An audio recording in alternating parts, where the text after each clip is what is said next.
Jon Anik has apologized. Jon Anik came out and he cleared the air up and he just said that I was in a heightened sense.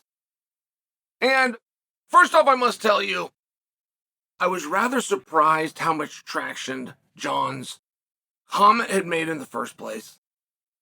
And I'm as equally confident that Jon was surprised how much traction his comment made in the first place. I mean, he was just visiting on his podcast.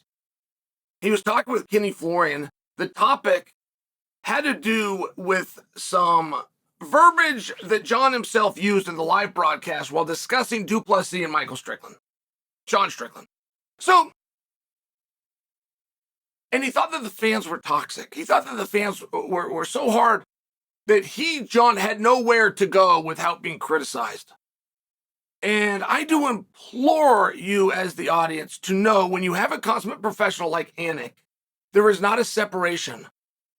There is not I am on this side of the apron and you're on that side of the apron. Jon Anik has always remained a man of the people.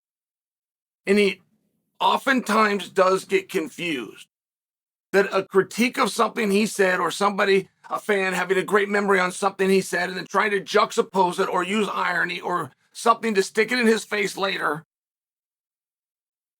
The fan and the viewer is just doing what the fan and the viewer does. Of course, they're going to make you stand on those words. And of course, they're going to cling to and remember those things. Anik is such a regular guy that sometimes he gets confused that that's Jon Anik, the professional in the suit, calling the action the way that it is, and that it's not actual sour grapes amongst the people on the other side of the apron, that being you. I thought it was just a real life moment, is what I thought it was. I have been so impressed at how Jon Anik can build a brand for himself, and that when I can see Jon Anik engaging, whether it's signing autographs or even just live tapings of shows where the audience is welcome, it's so clear that Jon is still just one of you. So he came out and he, I guess, apologized for it. I guess. There was no apology needed. He made no threat. He did nothing violent. He did not curse. He didn't raise his tone. Profanity was no part of it. I'm not sure that Jon ever owed an apology, but perhaps he did owe, at least within his own mind, an explanation. Hey, here's what happened, and here's why this happened. And that's where we begin to speak of the heightened senses. But I thought it was spot on myself. I thought in the moment, that fight is very tricky when you're attempting to explain to a viewer, whether it's a veteran watcher or somebody that's new. It's very tricky to explain what the judges are looking for. Moreover, what the judges have been instructed to look for.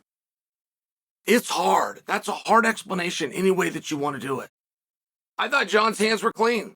I think they're even cleaner now. I think he surprised himself. I buy the heightened sense.